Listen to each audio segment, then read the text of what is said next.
প্রতীক্ষার অবসান।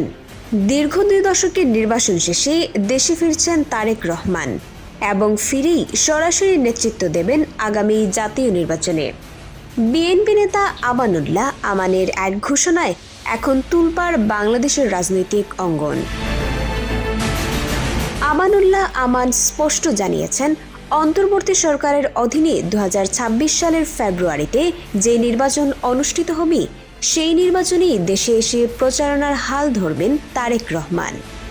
তিনি মনে করিয়ে দেন তারেক রহমানের সেই বিখ্যাত উক্তি, যা আজ সত্য হয়েছে, দেশ যাবে কোন পথে, ফয়সালা হবে রাজপথে। এই ঘোষণা শুধু আমানুল্লাহ আমানের একার কথা নয়। কিছুদিন আগেই বিবিসিকে দেওয়া এক সাক্ষাৎকারে তারেক রহমান নিজেই দেশে ফেরার জোরালো ইঙ্গিত দিয়ে বলেছিলেন, সময় এসেছে, ইনশাআল্লাহ খুব দ্রুতই ফিরব।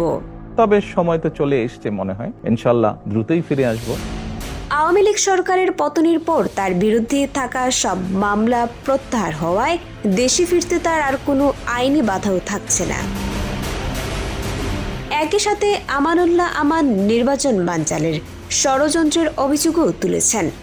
একদিকে যখন আন্তর্জাতিক সংবাদ মাধ্যমগুলো তারেক রহমানকে বাংলাদেশের পরবর্তী প্রধানমন্ত্রী হিসেবে দেখছে, তখন তার দেশে ফিরে আসার এই ঘোষণা আগামী নির্বাচনকে ঘিরে তৈরি করেছে উত্তেজনা।